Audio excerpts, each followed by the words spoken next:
All righty. Welcome to the latest and greatest from sports, podcast network, and the Bills Mafia Buffalo family platform.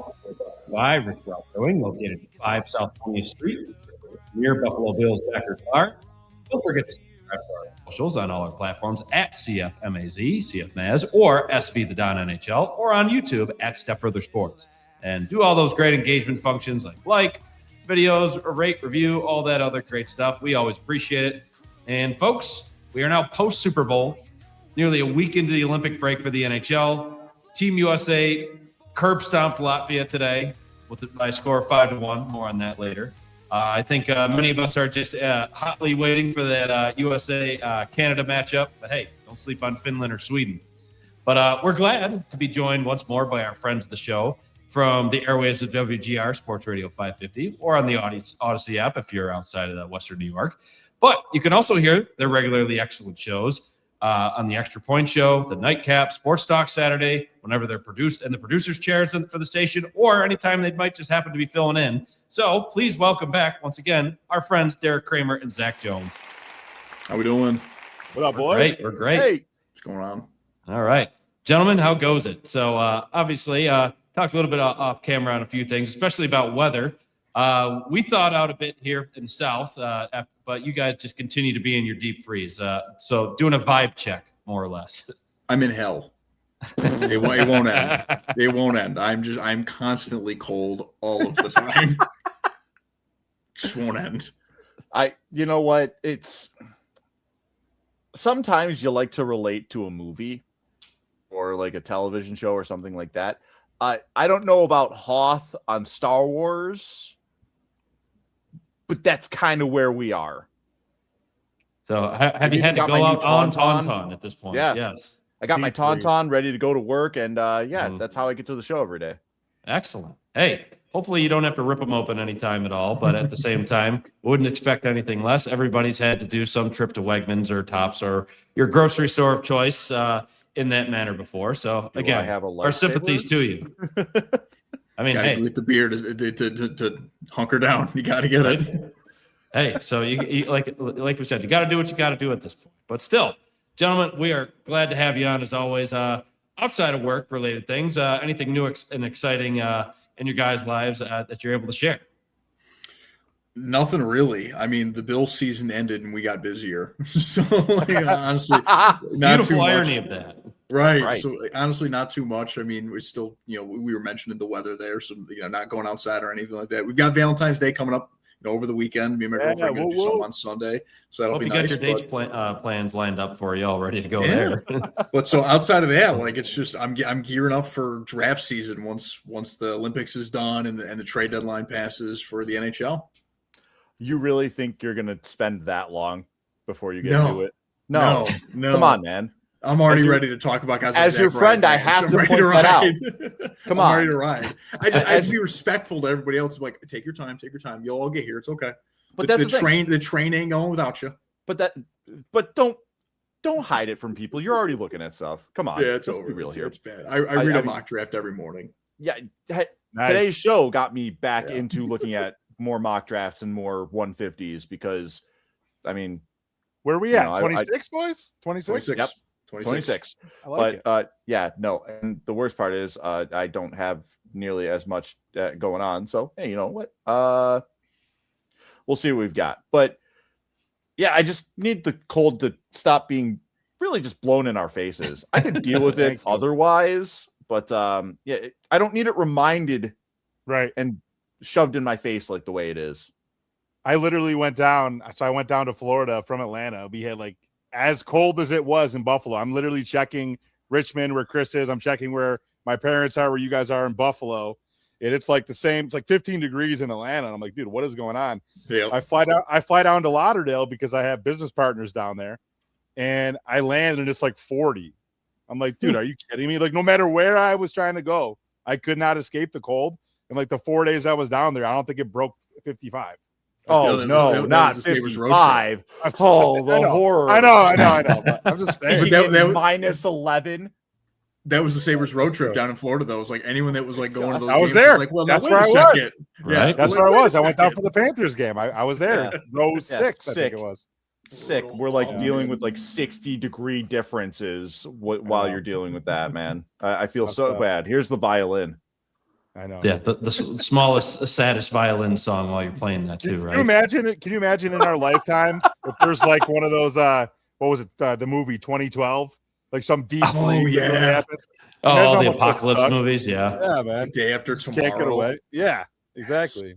Now See, this is what I'm talking about relating to movies, just not those ones. Right. Good point. Right. So, what a way to start. Love it.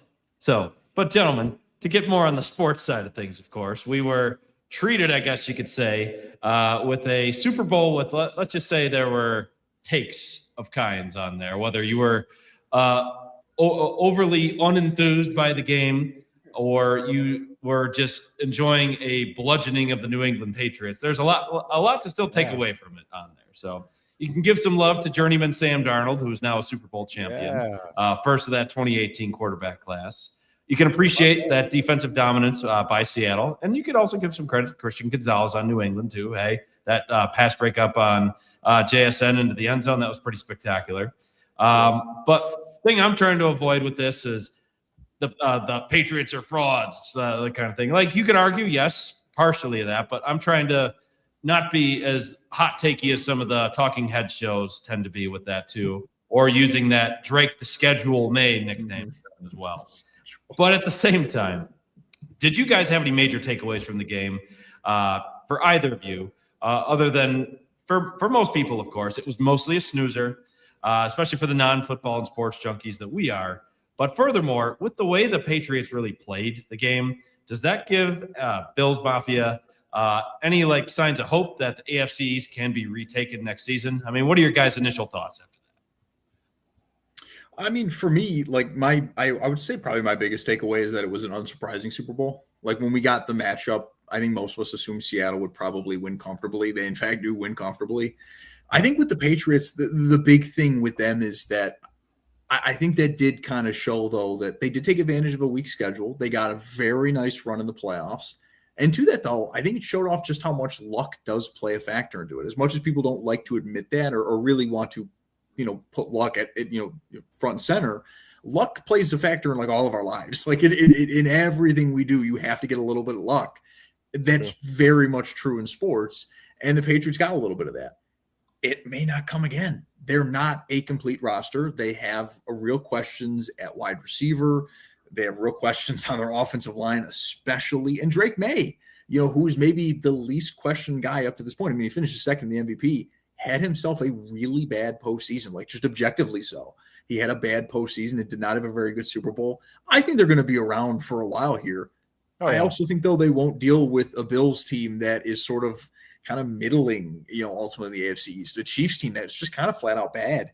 Baltimore not having Lamar Jackson most of the year, and now they have to deal with Trevor Lawrence in Jacksonville, keeping everybody on that coaching staff, or definitely everyone that is important. Houston in that defense.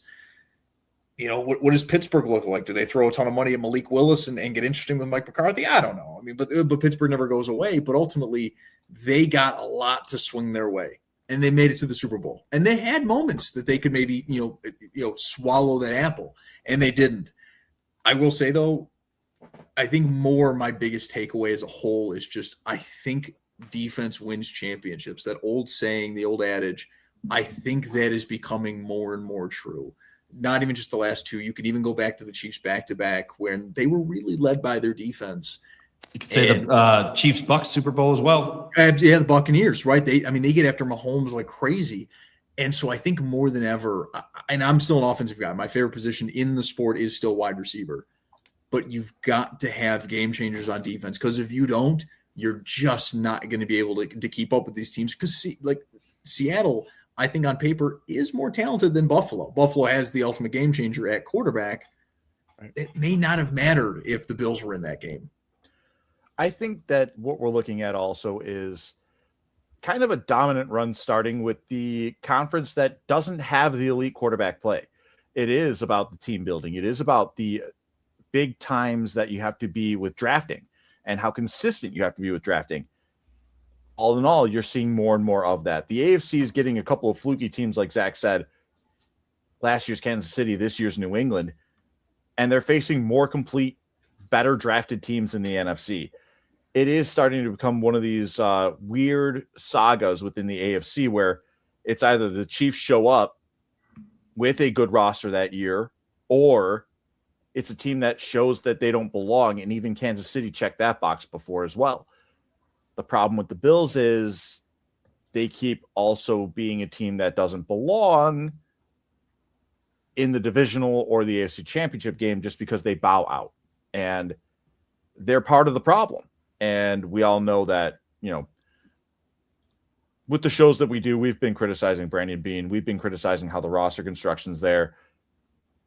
It kind of leans into it more because if you're not drafting consistently, if you're not getting players that make bigger impacts, you're not getting anywhere. And that's kind of where the Bills are at this point. They've got a couple of players, and on offense is primarily where they are at. Josh Allen, James Cook, and then if you wanted to say like Deion Dawkins for a couple of years was really like becoming like a top 10 tackle in the league. The problem is that's where the list runs out, and it shows.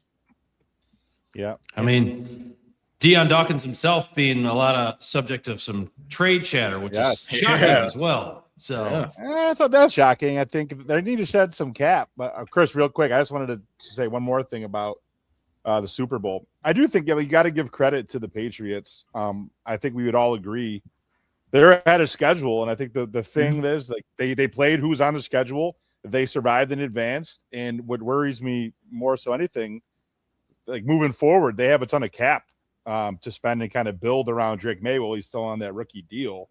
So it's really going to depend on, as far as the AFC East goes, is how do the Bills reload, by adding some talent on offense and potentially revamping a defense into potentially a completely different scheme. I will say, Leonard. Buyer beware. When you have a lot of money, what can you do with it, Zach? Oh, you can absolutely screw that up. You can absolutely overspend on players that screw yourself. You can, and I don't want to say it like it's an anchor that like, I have $100 million in cap, so I'm screwed. No, because one of my big issues I have with Brandon Beane has been that he sort of treats the fact that Josh Allen is Josh Allen and he's paid like it is that it's some kind of anchor. I don't want to say that, but we do see a lot of these teams that have a lot of cap space try to build their team through free agency rather than just filling in, a few pieces here and there, an edge rusher here, a linebacker here, a wide receiver here, where when you have a lot of cap space, you'll decide we're going to rebuild an entire unit. And some of them will hit, Zach Bond for the Eagles 2 years ago now, a wonderful addition for them. But you can go through every year the quote-unquote winners of the offseason, the winners of free agency. How often are they actually winning on the field? Not often. It's where, Derek's point too, it's through the draft. It's through timely trades. Like that's where you're winning championships. It's where you're winning division titles. The Bills got the hardest part out of the way. They have the freak show quarterback. And I think the Patriots maybe have the hardest part out of the way too. They have a very good, if not elite quarterback who had a tough postseason. But May's potential is more than Tua Tagovailoa's ever was for Miami. Oh, for right. Sure. I mean, he's already showing it. And now he's gotten maybe for him his worst postseason out of the way. And he made the Super Bowl. So I think your point is right, too, is like we got to give some credit to them. And defense is still very good. And they spent last year. Milton Williams is a free agent addition who went from, he's just going to be a Super Bowl darling. Don't spend money on him. You're going to screw this up, to I think he was better on the Patriots than he ever was for the Eagles. He was a spot guy for the Eagles. He was a wonderful starter for the Patriots. Rotational guy at best, even. And then, not to mention, a lot of the free agents on the Patriots, like that team was entirely new compared to the year before, more or less. I mean, then they're still going to have top 10 salary cap space going into next season as well. So for all the cap maneuvering that the Bills are going to have to do, like the Patriots are already there. They have to do nothing other than draft their players and sign the guys they want to sign with already tons of interest, not to mention from the amount of success they already had. And many players have already indicated, you hear rumors and hearsay of people like Max Crosby saying, I'd be interested in playing for Mike Vrabel. But now you get to add a MVP candidate in Drake May to be like a little cherry on top to that deal, of course. Yeah, absolutely. It's a little dangerous. And I do wonder how they're going to get these positions filled, how much money they are going to spend. What contract might you go, oh boy, that could be the albatross that we're looking for? Everything about it can be different.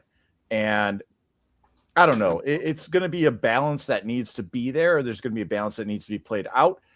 If New England does it well, look out. If they don't do it well, it at least allows for, down the road, it's not all of a sudden, it's New England's turn to be the team again. It might be, you might have goofed it up enough to where it is a little bit more open again. I mean, it's obviously year-to-year basis. Like, you're not going to be able to replicate your success. That's something I kind of want to get into a little bit more later. But still, the Super Bowl this year, and I mean, you could argue any year, can always be very reactionary.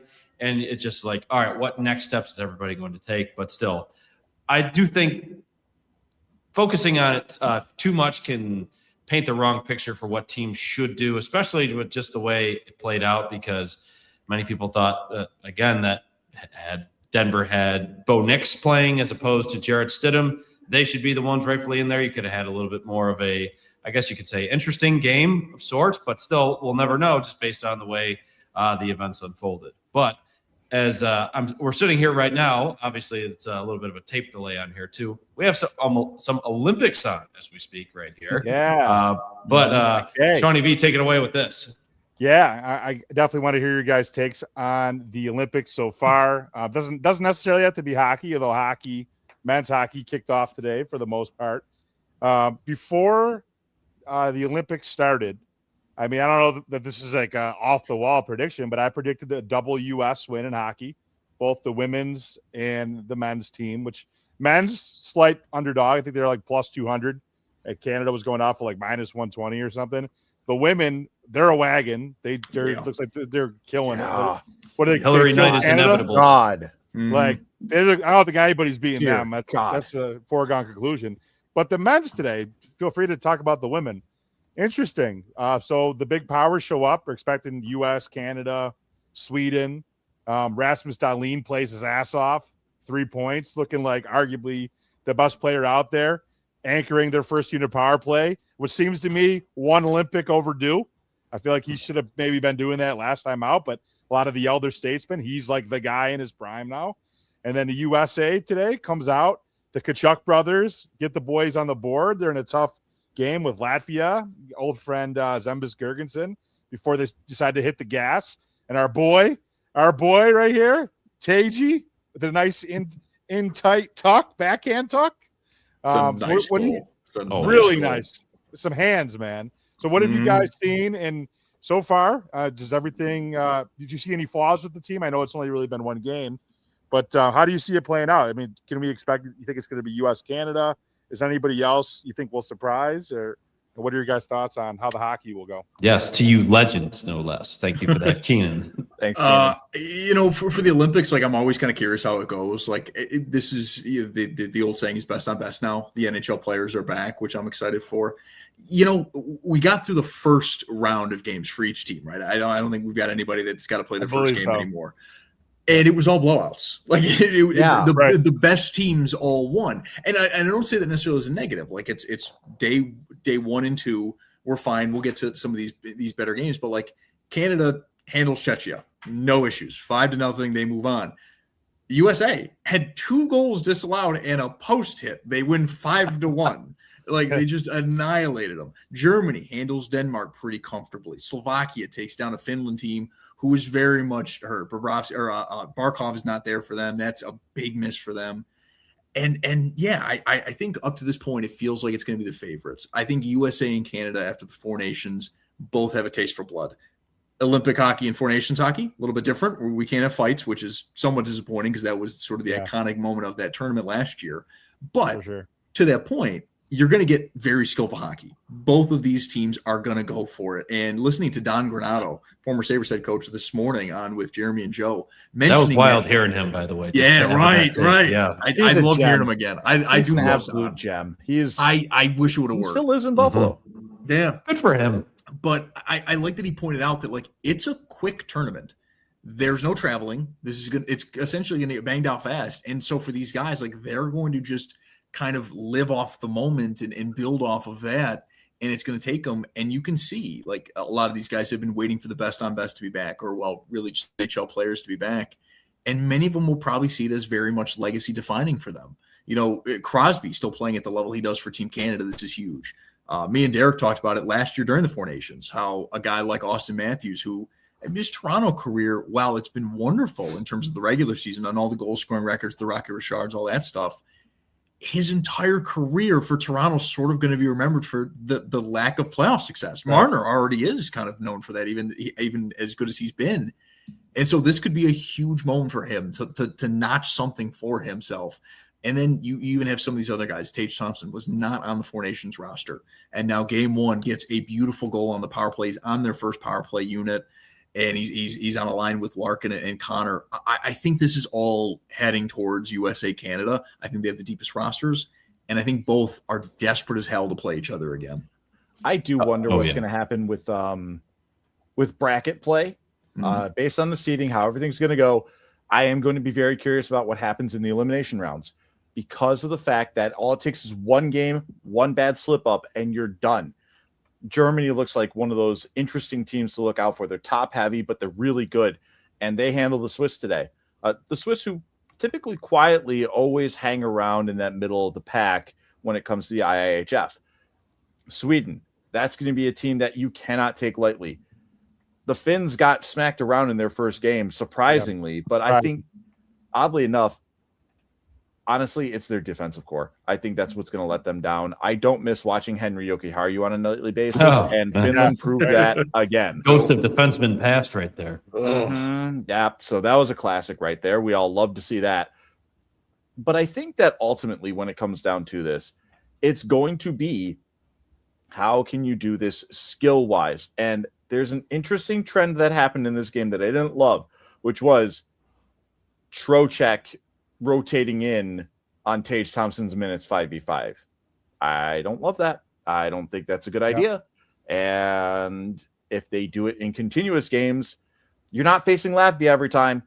Right. And typically Latvia is, their Olympic success tends to be a goalie spins on his head randomly and they go out in a gritty fashion. That was not what this was. They're not led by Ted Nolan anymore. That's why. They're not led by Ted Nolan. And also, Elvis Merzlikins is okay. He's all right. A couple quick follow-ups for you guys. Chris, chime in too. So we talked about, a team not having a good defensive core. When I look at the U.S. and Canada specifically, I mean, I for one, I realize and I understand that Canada is the favorite, and with the firepower they have offensively, I understand why. But I look at the USA is really building their team, and it's been said a lot to specifically defeat Canada. When I look at those two teams, I see that, I mean, it's not like the USA has bad forwards up front, maybe not quite as explosive goal scorers, but they still have quality there. But I think the USA has them at both defensive core and goalie. Two, are you guys at all surprised that Austin Matthews getting the nod as captain? Because just the way that he's been kind of disinterested at the Toronto level, then they're going to have him be the USA captain. Comment a little bit about those two things if you could. Yeah, I'm surprised Matthews is the captain. I don't like that at all. I think it is an interesting and not a good direction that they wanted to pick on that one. It kind of allowed me to enter preliminary play with a bad feeling in my gut, to a point where I was kind of scared of Latvia today. Yeah, you were a little nervous. Yeah, I was very nervous, actually. A little nervous. Like, don't win 3-1 here and it be by an empty netter. Don't do it. Well, there's a little caveat to that. If the coach of Latvia is going to challenge every goal after every time he's scored on, it's just like, come on. Hire that video guy now. Like, hire him yesterday, because that was unreal. That was hilarious. It was unreal. And also, to allow me my soapbox, it's Trocheck and Nelson, or not Trocheck and Nelson. It's Miller and Nelson. And I'm like, this is what I was talking about. Right. But Nelson obviously has a goal as well. And it's probably one of the prettiest plays that you'll see in all of hockey. Oh yeah. That was fun. It does look like I'm very fascinated to see if those two teams even draw up against each other. That's the other thing. You're not guaranteed anything in this. And if you're both the top seeds within your tournament, you're going to be a 1 seed and you're not seeing each other until if you make it to the medal round. Yeah. The Matthews one, it kind of stuns me. As I mentioned, like his entire Toronto career is wonderful in the regular season, but in the postseason he disappears. I mean, right. Marner's the other guy, but Canada doesn't put the pressure on Marner. Marner's just allowed to go out there and be skillful. Right. Right. I think as well for me too, and we were talking with Matt Larkin of the Daily Faceoff earlier this week, and we both mentioned it, like how Matthews being the captain was sort of stunning. I think in part for me because he wasn't the guy that turned the temperature up in the Four Nations. That's right. The Tkachuk brothers and mainly Matthew. I think Matthew Tkachuk for many people sort of became a fan favorite, even if you hate the Florida Panthers, because right. Tkachuk does like everything any hockey fan likes. He's super skillful. He's fast. He scores. Oh, and he's an asshole. So every generation loves him. Not wrong. So you're right. Every generation looks at Matthew Tkachuk and will find something they enjoy about him. I can't stand that he's on Florida. Don't get me wrong. I also desperately want him. Yeah, I desperately want him on my team. And to me, he exemplifies like everything you want, sort of in a modern captain. Matt was telling us that Matthews might be more of a quiet leader, and it seems to be what it is. For me, though, I am much more somebody. I want somebody leading by example. I want someone that's a little louder, and that was true in my own athletic career. I didn't want somebody that was just leading quietly, and then you had a secondary guy that was more rah-rah. It's like, no. Let's have everyone – because if we can, let's have everyone be the one thing. I would have much rather had, Matthew Tkachuk probably be captain. And in terms of goaltender, by the way, Jordan Binnington, man, he puts on that Canadian sweater, and you got to add on to his statistics. Like, no matter what he's doing with St. Louis, he puts on the Canadian sweater, and it's like, no. His save percentage is .920, and his goals against is too flat, and that's it. Like, he is just different with Team Canada, and that's where, like, Hellebuck today, the one goal they give up is sort of just a scrum in the front of the net. But I'll be honest, when it was done early, I was like, oh, hell, here we go. Like, are we going to be having a conversation about Ottinger or Swayman? Let's see what we go eat. Nope, he was just fine. But Binnington, he is sort of like one of my favorite players in this sense. And I don't mean him personally, but just in the sense of I'm kind of garbage away from the national team. But the moment the national team comes calling, I light it up. I love that in soccer. The goalie for Mexico for a number of World Cups was he was a ghost. No one knew where he was. He would show up for the World Cup, and you're like, he's the second best goalie in the world. Everyone knew this. And you're like, what? Bennington's sort of like the same thing. He puts on the Canadian sweater, and he's like, guys, that cup run was not fluke. And you're like, it kind of was, dude. It kind of was. You're the one that's crazy. Considering they were like last in the standings that year, and then just clawed their way out of it. It's ridiculous. With Berube just being hired, I think midway through the season, I'm sure. Yeah. I watch those highlights regularly. I have no love for the St. Louis Blues, but you throw on Gloriana and a run like that, you've got me for life. Yeah. Okay. That was an electric run for that song, by the way, too. Oh, so good. When it comes to Canada and how Binnington always just manages to turn it on for Team Canada, it's an unbelievable loyalty to the crest and the flag. But I do think that it is going to be very interesting to see just how successful Canada and US are in group play. I do think that they ultimately both will be 1 seeds in terms of the elimination rounds. Again, we'll see what the rest of the tournament does here. I really like Germany. I think that they're incredibly fun. They're very top heavy, but who cares? Go do what you got to do. Sweden seems to be making the right decision of, hey, Rasmus Dahlin's the best defenseman in our country right now. We should use him. Oh. And Sweden is so deep, though, too. Fourth line is still probably going to be solid depth there on their roster, and it probably is like a second or third line for most of the other countries hanging around here. Right. I'll also say too, I am also really excited about Slovakia.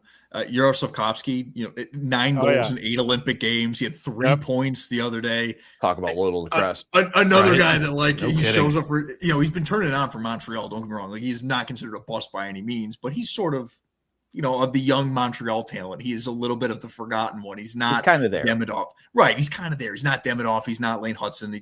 Caulfield's a little bit older now, so he doesn't really count. But he puts on that national team jersey and he's like, I'm that dude. I'm a dog. And I will always gravitate towards those players because that is something of you make the moment. And you can never have enough of those guys. You really can't. Putting on that sweater just hits different. Mm-hmm. I like to who it kind of reminds me of in a little bit of a smaller competition window? Cousins with Canada. Oh yeah. Yeah.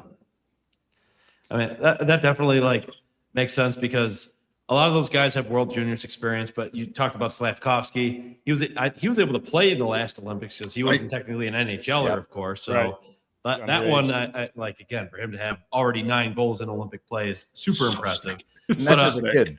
Yeah, exactly. Aside from hockey, of course, because that'll be obviously the huge draw for the Olympics going forward. I miss my Sabres. Right? Yeah, that's obviously a bit of Still a downside mad about of it. that. More on that soon, though. We need rest, Derek. We need rest. Okay? Yes, and more existential dread of making sure, like, will they or won't they? But still, more on that later.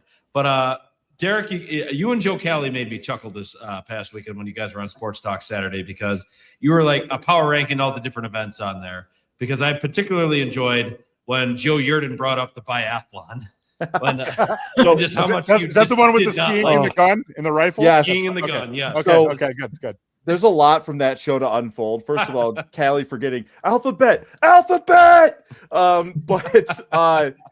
the other thing, words that I made sure not to say on air, obviously, but I was like, yeah, give Yoshi. Oh, we're going to stop that one right there. Because, like, what's not in Mario and Sonic Olympic games? Biathlon. Oh, here's why. There's a Shadow the Hedgehog game that you gave him some guns, but, you know, like. Which, like, that was kind of the premise of the game. I gotta look this up. Isn't the biathlon based off like the Finnish military in World War II being skiers with guns? That's so metal, man. Like, why is that an Olympic And I love sport? that you use that as an adjective. It's More people so need to use metal as like, an adjective. I think it's like the Iditarod or something. Right. And if I'm a broadcaster, I'm leading every conversation with that. Be like, by the way, this sport came around in World War II, and just like leaning into the story. What a sport. I've watched like 30 seconds of it, and each time when they like pull up to like shoot at the target, I'm like, what do you mean there's a rifle in this? And I know it's coming. I need a crossover from the Summer Olympics. I want that Turkish dude who was just wearing glasses and a t-shirt and sweatpants to climb the mountain and some t-shirts and shorts and just pop off a shot from 200 yards away with a bullseye. None of the extra scope and gear. My favorite thing from that was just going on Twitter and everyone, like, I saw a bunch of comments. People were being like, so he's clearly an assassin, right?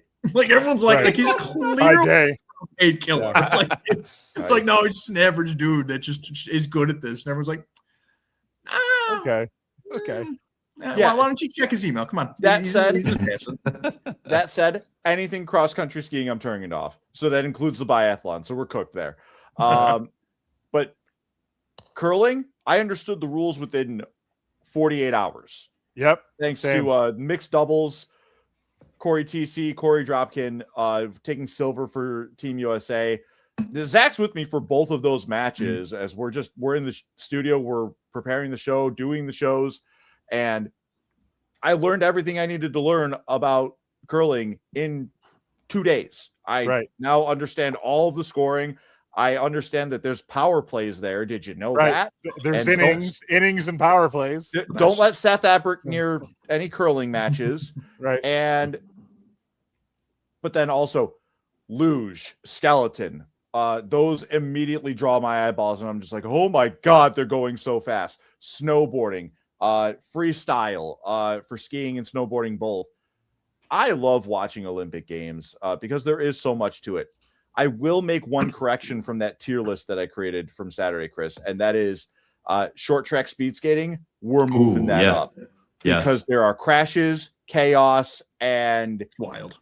Yes, it's all sorts of the hell that you think you want in sports, wrapped up into a mini track of speed skating. Hey, speaking of skating with that regard too, don't forget about the quad god. He's pride of Northern Virginia. Yeah. I was going to say, I every Winter Olympics and every Summer Olympics, I get into both gymnastics and figure skating in part because the sports freak me out.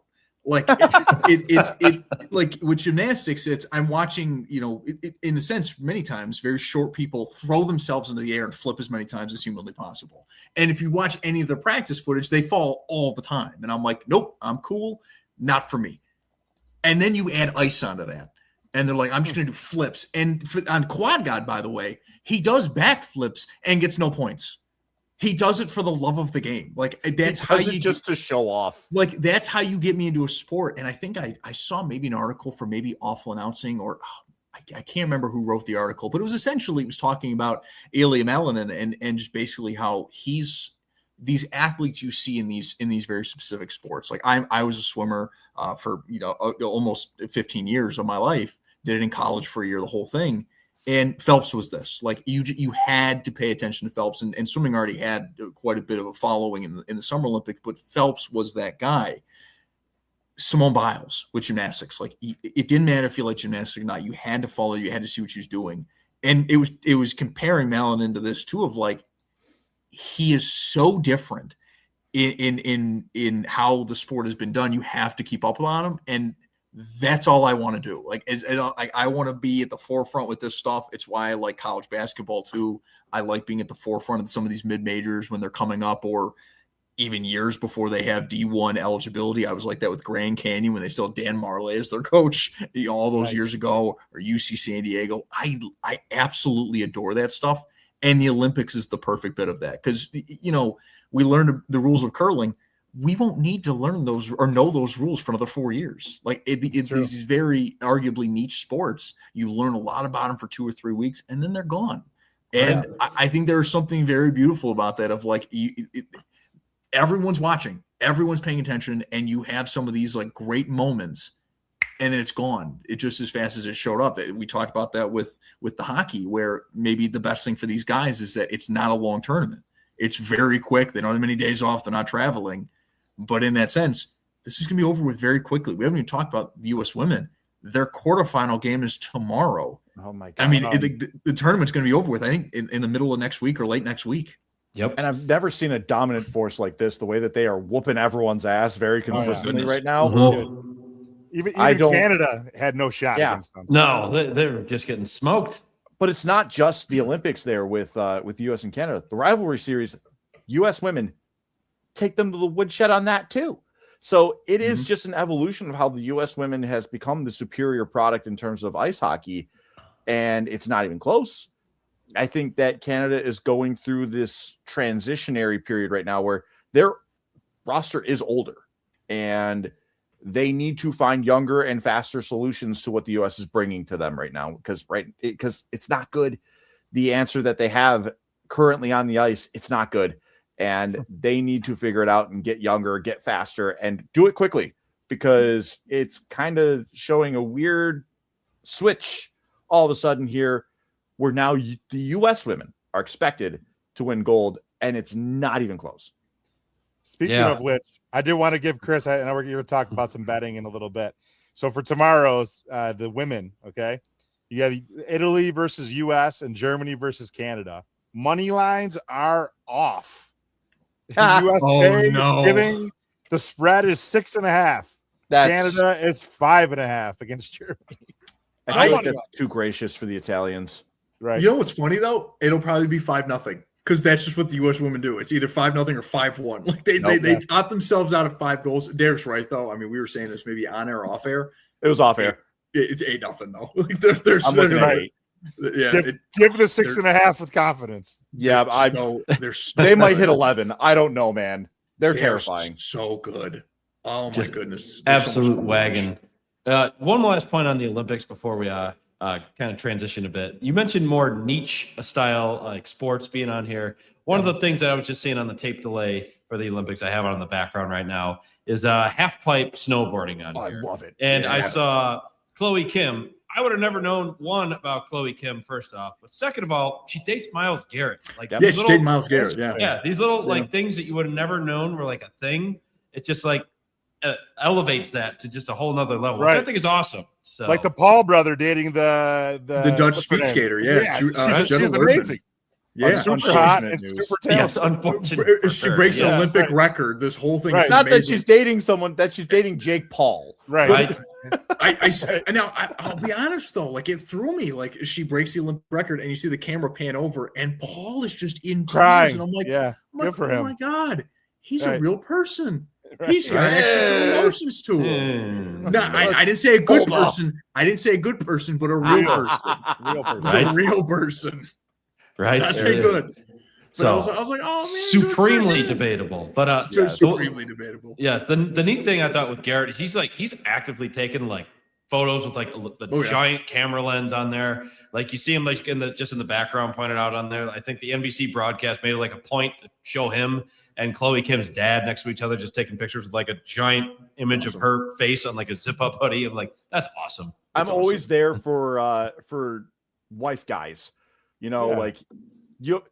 That's one of the biggest things you could always do, like as a person, is be there for your partner, whoever it is, and I'm always there for that kind of support. Find someone that you love or like enough that you are willing to wear a shirt with their face on it and being like, "That's my boo right there." Yes. And that can go in any direction that you want on that sort of thing. It's like, I don't care if I'm more famous. This is their time to shine.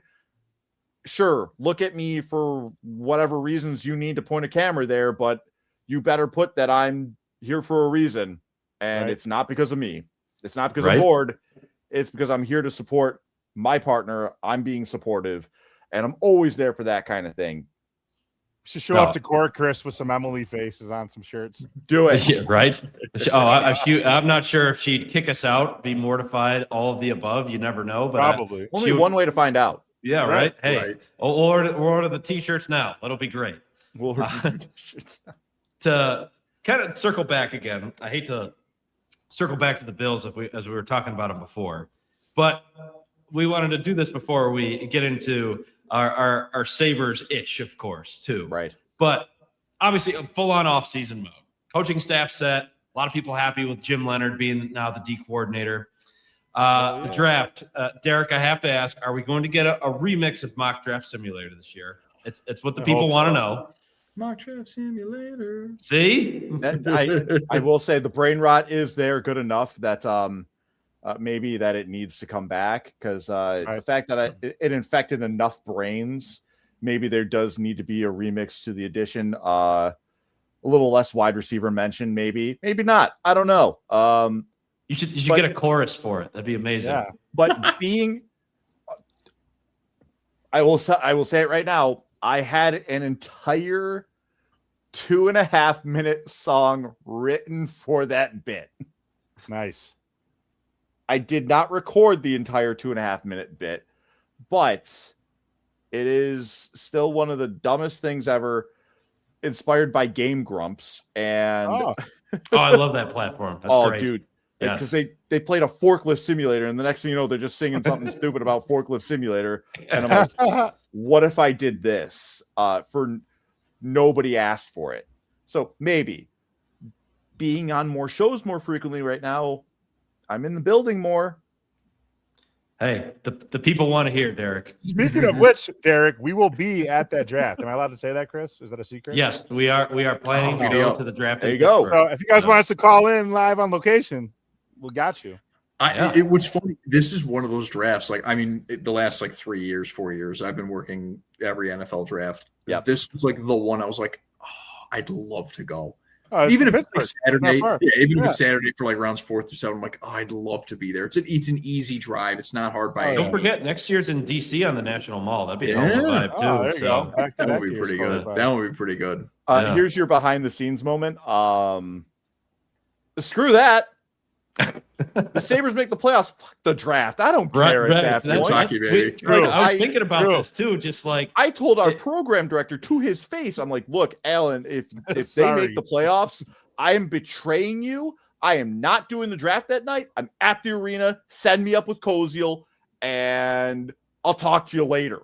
Right? I mean, the Bills don't pick until 26. If the Sabres play, say at like 7 or 7:30, by the time the Bills even make the pick, they won't even game would be over probably. The game in theory will be over unless there's like a ton of overtime. Do not care. Big old F the draft. I do not care. Blah blah blah blah. The draft. I'm not here. I'm at the arena. Or party in the plaza. That's going to be a vibe again too. Again, not counting any chickens before they hatch, of course, too. But gotta make it first. I said it to our boss right to his face. If the Sabres make the playoffs, I'm betraying you. Depending on what nights it is, I'm not going to be there. Priorities. And Yeah, priorities. Sorry, it's the first time in 15 years. Sorry, Zach. You're gonna have to carry. That's fine. That's fine. Hey, give us a call. But I was saying, what's funny, a lot of the draft coverage will turn into like, all right, now let's go to what's going on with the Sabres. All right, that's happening. Right. All right, back You to also- the Giants. Right, picking, right. You know, you've also known this a year in advance, though, Zach. Oh, yeah. So it's fine. Yeah, it's fine. Again, our boss didn't even disagree, and I'm sitting there. And I'm like, we can do draft coverage from the arena. I mean, we could do that. Like, you know, Yeah, you're just like, why not both? right? Yeah, like, we can have fun with this. I'm like, The screw this. only I don't thing I care, was thinking man. about It's a with good this, problem Derek, to have. the only thing I was Problem thinking to have, about yeah. with this is if, obviously the Sabres make it, and then the draft is obviously those first couple nights, because that Thursday the 23rd and then Friday 24th, those would be the 2 primetime draft days. I mean, the only way I feel like, again, if the Sabres make it again, the only way that's not going to happen is if it's like the random 2 days worth of travel that you're not going to see them. Right. I know that happens occasionally. I've also thought ahead on this too, just because, again, if we're going to the draft in Pittsburgh, like, we're going to need to be able to watch that game in some capacity. So, Right. I would also rather watch that game than be at the draft in person, even if I'm just watching the game. Honestly. Right. Yeah. Right. One thing if they're taking a quarterback, when you're like, is it going to be a receiver? Is it going to be a linebacker? Oh, and the Sabres around right now. You know where you're going. Yeah. Like you said, Derek, priorities. But Priorities again, big time. And circling back to, again, mock draft simulator remix, wanted. But still, we might be able to get that. There's more in the building there. AC, I see you in the chat right now. You got to ask the bullpen if they want it, because if not, I might not deliver. So you've got an important task there, AC. hey, Gauntlet thrown down. AC, he's already given some love to Zach again for retweeting news about the afternoon. So there you AC, go. now I got a job for you. You got to find out if mock draft simulator is something that the boys, the gals, and everyone in between needs, because I'm a man of the people. Hey, the people help make those decisions, Derek.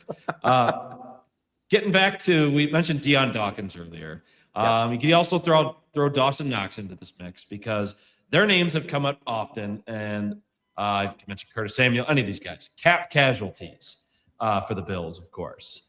Who are the first guys you think of if it actually is going to happen? Will they restructure, get an extension? Who are the guys right away that come to mind? Or unthinkable, like say a trade happens for either of them, or just outright release? I mean, new regime, the regime might be thinking differently about the players that are already on this roster. They also still at the same time want to not necessarily appease Josh Allen, but still they want to make sure that people are still happy. They still get the draw for veteran players and new players alike. I mean, initial takeaways for that, because like I said before, I would be just truly floored if somebody like Deion Dawkins was either A, released, or B, traded. Whereas for Dawson Knox, like, yes, he has that connection with Allen, like very tight friends, very close connection, stuff like that. But that cap it is the cap. Like, if you're going to be paying a premium amount of dollars to a tight end who isn't necessarily a huge weapon in the passing game, like, yes, he's a good hybrid of both, you could argue, Jackson Hawes and Dalton Kincaid, but just the production just these past few years have not really justified that salary cap hit. I mean, what are your guys' thoughts on that right away? It's funny, the Knox thing, like his production never justified his contract. Right. He ended up getting. No. What's almost frustrating with that, though, is this offense looked significantly different when all 3 tight ends were not in the offense. And so I think to that point, I think Knox is going to be one of those guys where you're going to want to restructure. And, Knox may want to too, just to like stick around in Buffalo, restructure it, take a little bit less money. I think another guy you're going to have to look to reconstructure is going to be yearly Josh Allen. I think that is going to be something that happens yearly. If he's on the roster, which I think he will be, is Deion Dawkins. I think him as well. There's a few guys they can do this with. The more what I'm going to be kind of curious by is what did they do with Matt Milano, with ultimately the void year being around, I think, $11 million. It is much more financially safe to just bring him back on a 1-year deal in like 4 years. And I heard Sal Capaccio and Matt Bove talking about this too. And then just push the void year 1 more year, give him like a 4-year, 3-year deal now, and then just kind of, kick the can down the road, what have you. Curtis Samuel, I think you cut him. It's like 6.2 or 6 minutes. He gets a pretty good substantial relief. Yeah. It's the ones where you're kind of like, ooh, you got to sit with us a little bit. Josh Palmer, you have to sit with Palmer. even though it kind of worked exactly how a lot of Chargers fans said it was going to, if not a little bit worse, because he obviously picks up some injuries. But you're going to have to kind of sit in that a little bit here. Terrell Bernard, you just gave him a contract extension, and it looks to be already kind of a bad decision, just flat out. And then, of course, you also look at some of these guys like, maybe do we want to move off of them anyways? Ed Oliver, somebody I'm always kind of curious about, just because he's the last time they really had a quote-unquote blue chip pick area, top 10, top 15, where you maybe should be getting a stud. And he's been good, not great. He's been very inconsistent. What we saw this year was, he's shining. He just can't stay healthy. And that was like the first time that's ever truly happened. Like, he's missed a couple games here and there, but like this was just like a prolonged, extended amount of time. And I'm pretty sure he also, at the end of the Denver playoff game, like he just got nicked up even more, which prevented him from even getting back in the game. It was a brutal year for him. It really did feel like he was finally ascending. They can do a ton of different things. They're going to have to do a ton of different things. I'm more curious in what they do with the guys like Matt Milano with that void year, because Milano is not what he was before. I mean, there was some hope. It seemed like coming into the season, he was having a very good training camp. It's not really that at all. And then, of course, guys like Curtis Samuel, cutting him and stuff like that, I think is really where you're going to see what this staff wants to do. I will tell you, on the Dion Dawkins stuff, I'd be more willing to buy trading him if they fully cleaned house. If this was a new general manager, a new head coach, the whole thing, and they weren't really married to anybody, I could maybe get behind that. But with Bean and the entire front office still being here, Joe Brady being the head coach, I think they really just wanted to – I think really what it comes down to is they don't think the defensive philosophy was getting it done, and that they wanted to change some of that stuff up. They trust Brady enough. Brady has the trust of the offense, from everything we hear, and they want to go from there. So I don't really think they're going to want to rock the boat all that much there. Yeah. The other thing too, guys, is that they have two positions at guard and center that are not necessarily solidified. They got to shell out some money. So do we really want to replace three starters on the line? Yeah, not to mention potentially extending Osiris Torrance at the same time. So right. This is the first year they can do that. Yeah.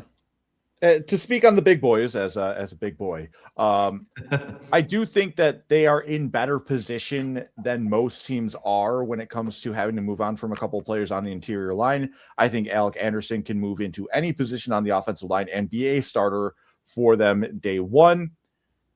McGovern's tricky. Losing a center always hurts. That's the backbone. That's the spine. That's the brain of the offensive line. Right. They drafted Cedric Van Pran-Granger for a reason. And I think we're going to find out what do you got for us, kid? And we're going to have to find that out. Could argue that for Alec Anderson as well. And right.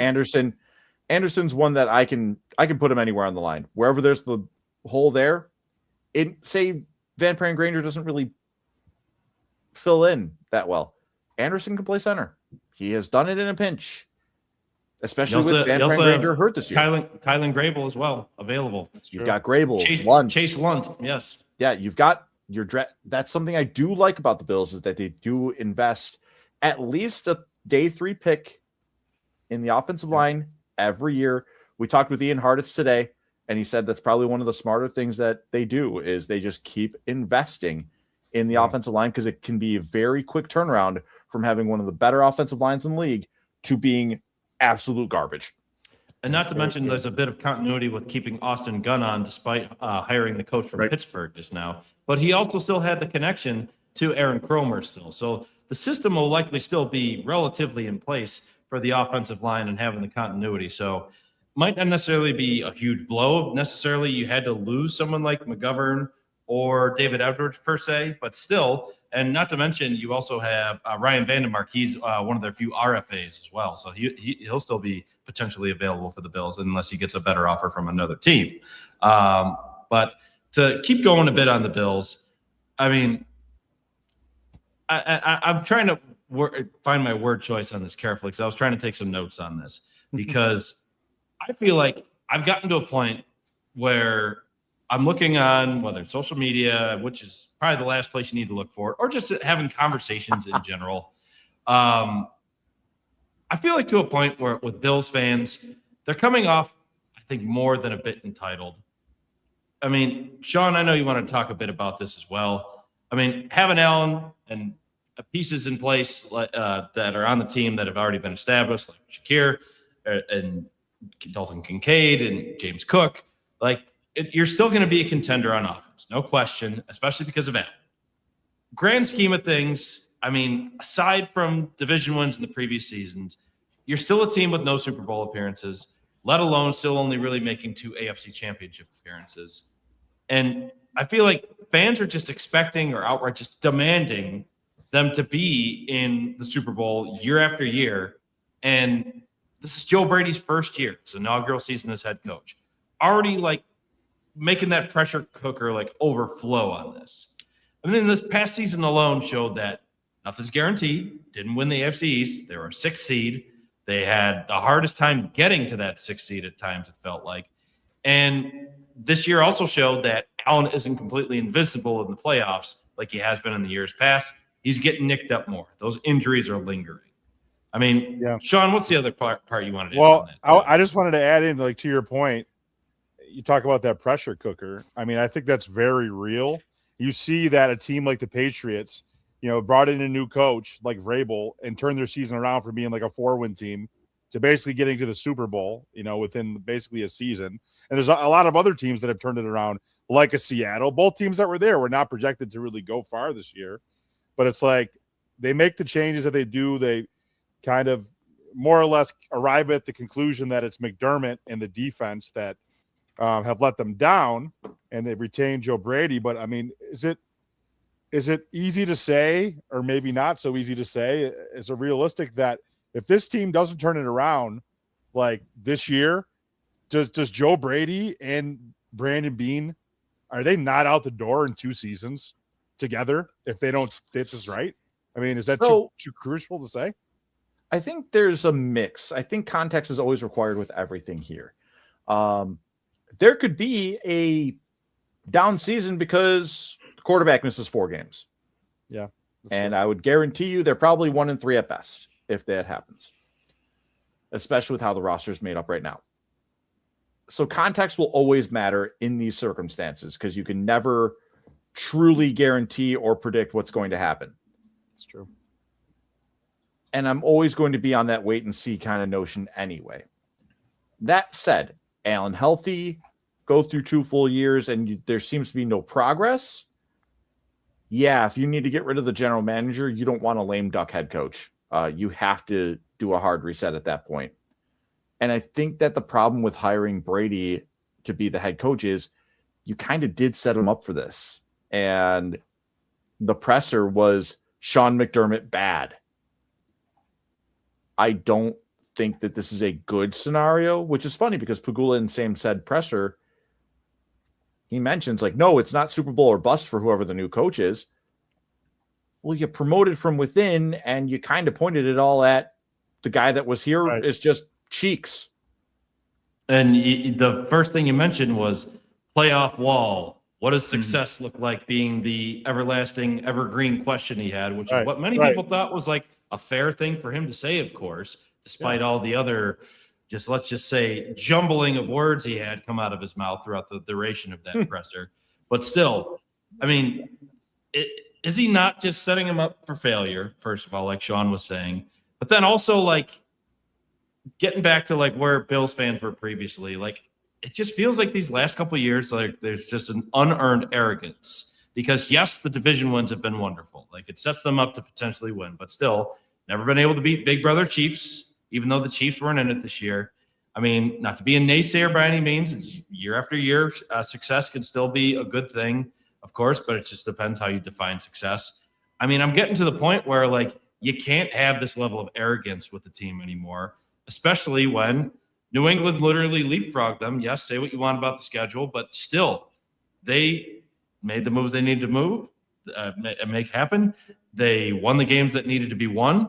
I mean, yes, say what you will about the injury luck of other teams that happened to them throughout the course of their playoff run or just throughout the regular season. They did it. I mean, they were points away from losing to Jacksonville. Very quickly had that Buffalo bobsled didn't lead them for that 10-yard tush push. I mean, heck, the Denver game could have even been worse had the turnovers continued. Still, like Allen willed them to win despite the turnovers, but still, I'm getting to the point with the Bills. Like there's still just this unearned arrogance, and it's they truly, realistically, other than the divisions, have not won a thing. And I just wish like a wider lens needs to be taken, and not just such a critical approach on it at all times, like saying absolute must win the Super Bowl. Whereas like there's a balance of yes, you have to do that, and no, like you need to still like get some more street cred under your belt. I mean, what do you guys think about that? It's tough. I mean, because you're right. Like ultimately, like what do division titles really matter in the NFL? Like honestly, not that much. It really is Super Bowls, and that's kind of it. Like honestly, you get more credit for making a conference championship game than you do for winning your division title. I think for me, where I get to with them though is they have been the pinnacle of consistency, not success, but consistency. Now that the Chiefs didn't make the playoffs this year, they have the longest running playoff streak here. I mean, that's incredible when you look not that long ago, they couldn't make the playoffs for over 15 years. It was almost 20 years. Right. I think my problem is in where I sit, and I'm probably part of like the, I guess, quote unquote, like unearned arrogance is expectations have changed. You can't keep getting as close as they do and then not getting through it. They have to get it done. It's not fair for Joe Brady. It's probably not fair for most of the team. But you have to, I think, be one of now, if he can get it done, 3 head coaches in NFL history to win the Super Bowl in their first year. George Seifert and a guy named Don McCaffrey for the Baltimore Colts. That's it. Like those are the guys. George Seifert for the 49ers, Don McCaffrey for the Baltimore Colts. You have to. And in part, it's because you've been here for so long. And while, yes, teams have leapfrogged you, you've also seen a lot of teams kind of fall by the wayside in equal measure. You know, Cincinnati, how much longer is Joe Burrow going to get that run of he made a Super Bowl? Probably like another year or two before it's like, okay, well, but Drake May did that. And Sam Darnold won a Super Bowl. Like, so cool, go away. You know, go away. You know, you have the all-world quarterback, and I talk a lot about this with these all-world, generational, if you want to use it, level quarterbacks. You know, Allen and Lamar Jackson are sort of getting to the range because their careers have gone on now long enough that they would be compared to the likes of, if they were to retire without a Super Bowl championship, the likes of Fran Tarkenton and Dan Marino and Dan Fouts, right? These all-time greats that arguably changed the game when they were playing to never win a championship. And the problem is I think, especially for Buffalo fans, I think especially, that is just another notch in our belt. It is no goal. It is 4 straight Super Bowl losses. It is the lengthy playoff droughts. And, oh, yeah, you have one of, if not the most physically talented quarterback ever, and you didn't make a Super Bowl. It would almost feel poetic in the sense of, like, of course it happened to Buffalo. Like, of course it would.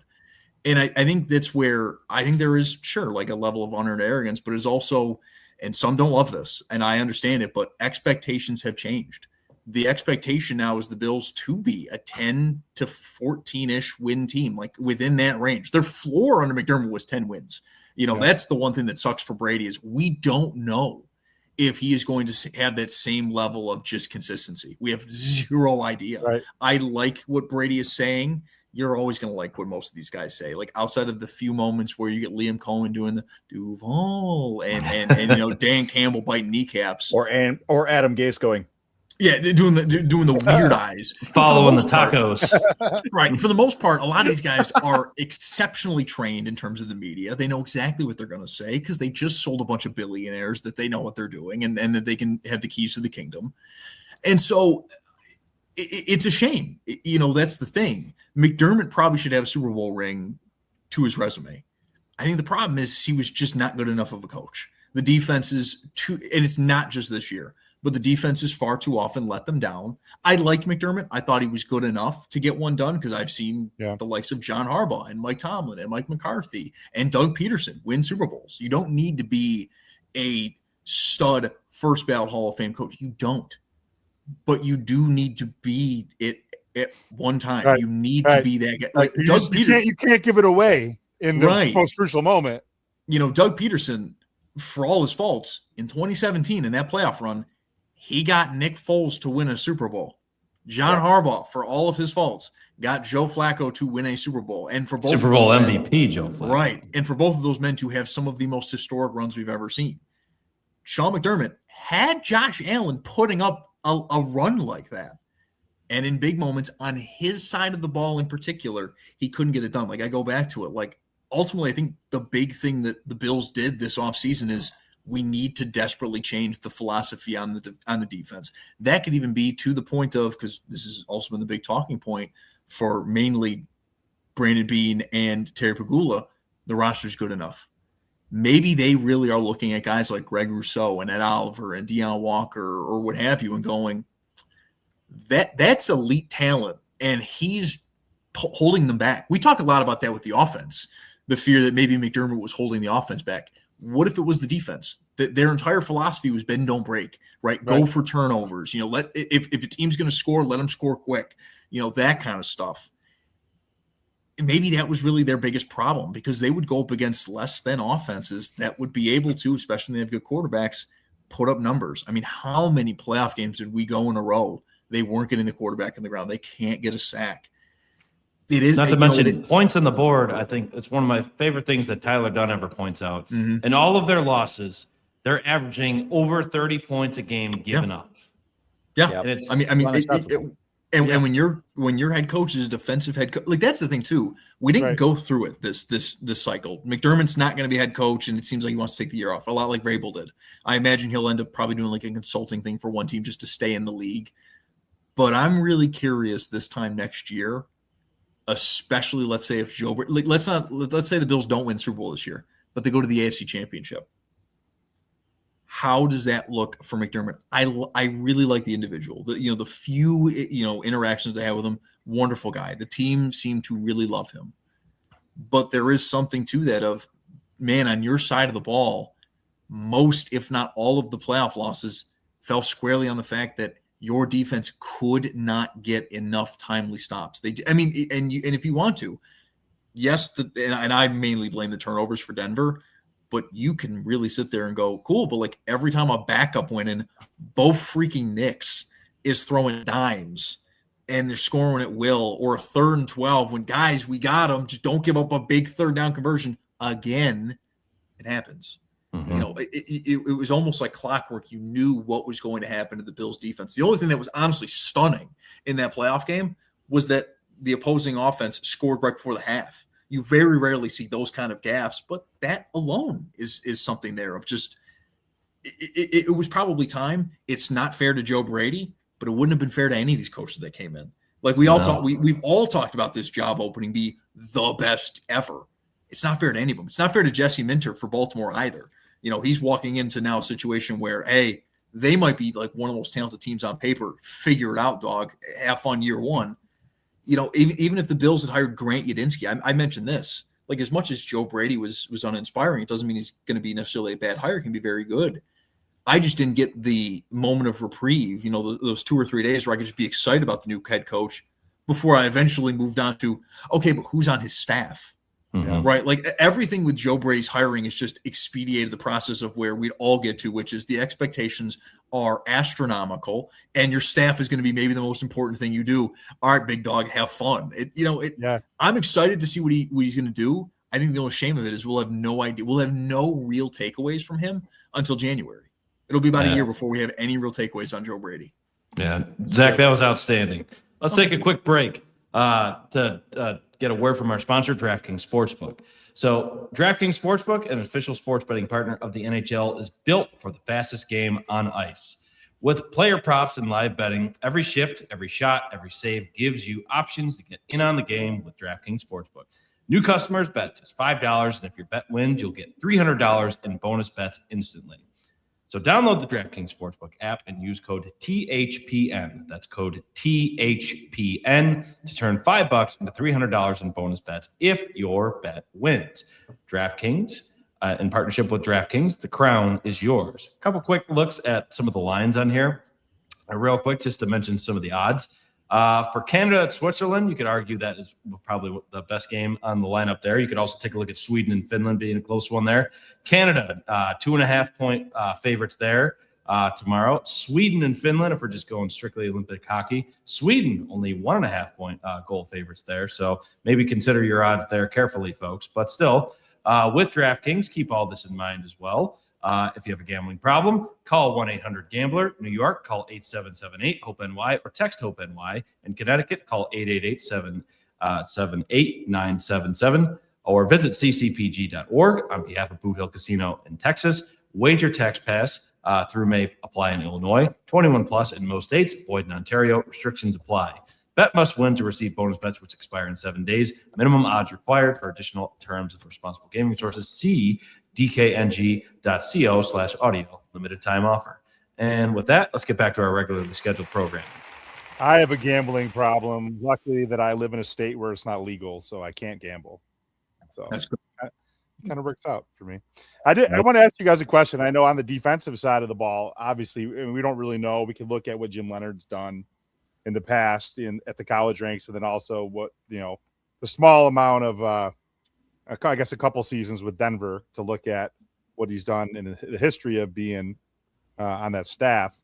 But when we look at the offensive side, and it actually doesn't have to be limited to, because there's been some potential moves linked, like a Max Crosby.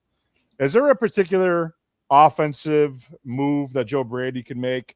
I know there's been some rumors like a Jay Jettas, maybe some other big receivers that might be available via trade. Anything that you guys would pick to be your de facto solve move for the offense to get us some legit juice at wide receiver 1? Derek, if you want to go first. Funny about that, because I asked the very same question to Ian Hartitz today. Is you? Okay. But it was more about like just trade you want to see happen, less about what the Bills can do. I'm going to channel exactly what I said earlier on our show today, me and Zach, and it is this. I don't expect a big move on offense from the trade market nor in free agency. They don't have the money. Yeah. They have to already clear $11 million in cap. Then they have to replace free agents. Good luck. It's not happening. And you need to make sure that you get your job done in order to get this roster to improve.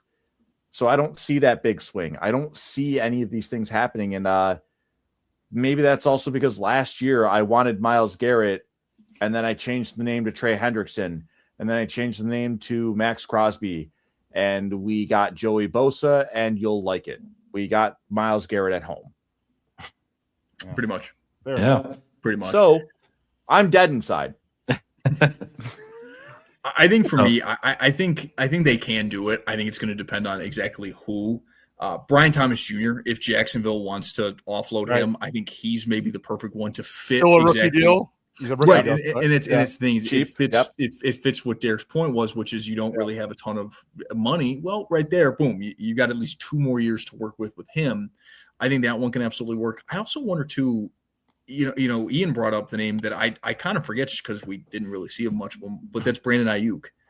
And I think for both of those guys, you maybe don't have to offload too much of your draft capital, because I still stand by that. Like, you need to build more through the draft. And I would probably be more in line to, if I'm going to make a big trade, I want to do it on defense, namely for edge rusher. But if I'm going to do it on offense, Brian Thomas Jr., I think you can probably do it for a second-round pick. His second year was a vast drop-off from his first year. And say the same for Marvin Harrison Jr. too. Yeah. Absolutely. That's my pick right there. We brought in the coach from Arizona, so there's a connection. Marvin Harrison Jr. would be the same thing. And then Ayuk, I mean, they're not going to ask for a first-round pick. They just want him off the roster. And for them, they'd probably sit there and go, great, we don't have to deal with the contract anymore either. Like, we'll take a third, like whatever. I adored what Dallas did to get George Pickens. I thought that was a really good move. It's why I was really stunned by the Micah Parsons trade, is I was like, you just made like a really savvy move to go get Pickens, kind of very much a disgruntled receiver in Pittsburgh. Like, that's Jerry Jones for you. Like, you can credit him in one thing, and then the next moment be like, still got one more trick. And you're like, don't, dude, come on, don't. All right, you did it. All right. And so I would be really into something like that. I would much more, I think, go into the draft at receiver, I think, especially because I think that's where they really need help. I mean, that does depend on if they lose both their offensive linemen in free agency. But I think I'd be much happier in the draft for the offense, where the defense, I think they really need a big swing there. I think they've got to try to figure it out, as much as the team maybe wants to tell you how good the talent is. And sure, maybe it is, right? Maybe it is the scheme, like I was mentioning before, that Jim Leonard's going to get more out of it than Sean McDermott. But I think right now you've got to try to do something. And you've got Trey Hendrickson, who's 31 right now. I think he's going to be maybe 32 at the start of next season. He wanted a long-term deal in Cincinnati, but maybe you can get him to sign to a 2-year, $20 million deal, or 2 years, $20 million per, and to lock him up that way, or 2 years, $15 million per year. Maybe add a void year or two on there. But from what I'm hearing from you, Zach, on that is once it gets to draft night, you'll be like, KC Concepcion, step on down. And I hate it. Like the diehard Longhorn fan in me is like, this is disgusting. I never got my Texas receiver. Never. I was saying this to Ian today. I was not a Xavier Worthy guy. I was A.D. Mitchell. Like that. I was all about Adonai Mitchell. And it never kind of felt like he was ever coming to the Bills, especially when the stuff with like him not taking insulin and kind of being a nutcase at times of practice. It felt like, oh crap, like that's gone. So it would be my luck that's like, and we're gonna get the A&M receiver. I love Concepcion. I love his the tape I've been able to see from him. It seems like he fits the Bills perfectly. It'll just feel like the Bills stabbing me in the heart. Fair take. Zach, I know you got to run pretty quickly on here, but one last thing just before we get and kind of keep going. Derek, are you good to go for a little bit more? We've got more. I've got some Sabres. I've got Hives. So I need to talk about Sabres. We've got to do it. I'm breaking out, guys. Come on. Zach, give your parting shot for the Sabres and their warpath real quick before you head out. And also, thanks so much for giving us the time you did. Oh, no problem. Thanks, Zach. Thank you for having me on. For the Sabres, I'm saying when they make the playoffs, not if they make the playoffs. Hey. I think it's going to happen. I am not somebody that gets into jinxes or anything like that. Like I'm the kind of guy that's like, hey, this pitcher's pitching a perfect game in like the 6th. It is what it is. I think it's one of those things. Like it just has to happen. And they're getting the goaltending. They are on paper a good roster. Maybe not very good, but a good roster. And you know what? I think the break happened at the perfect time for them. They lost 3 of their last 4. They're still in a playoff spot. Now they're getting healthier. You're going to get Norris. You're going to get Benson. You're going to get UPL. And I think they're going to make a move. They'll probably be defensive. I would have much rather, someone like a Jordan Kyrou out of St. Louis. But I think they'll go somewhere, on the defense. I think especially with Michael Kesselring, the amount of injuries picked up, that it's a bit of a missed year for him. But I think they're going to do something because I think they can smell it. I think they know it's coming. And to be perfectly honest, I'm feeling really good about the Sabres that are in the Olympics. Thompson scores a beauty of a goal, and Donnelly gets 3 assists, and they're worth 1 game each.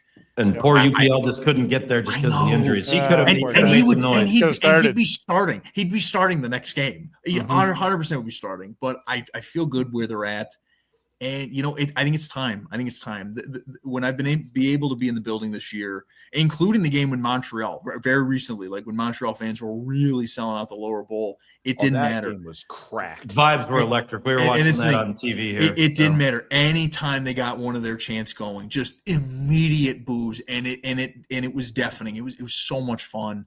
I think it's coming back. I think the players are feeding off of it, and I think what's maybe going to help them more than anything, actually, is the condensed schedule. The fact that they really won't be able to kind of react, or they're not going to be able to kind of have a moment to breathe. It's all going to just be about reacting.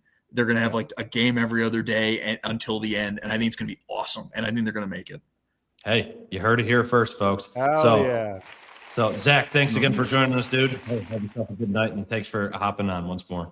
Be well, boys. Talk soon. All right, later.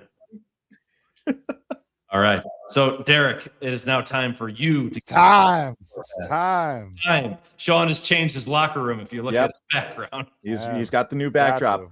So, Zach mentioned they're probably going to want to go defense at the deadline. Let's get some names. How about it? Let's have some fun with this. Let's really let's do that. Let's really dial in. So he mentioned Shen.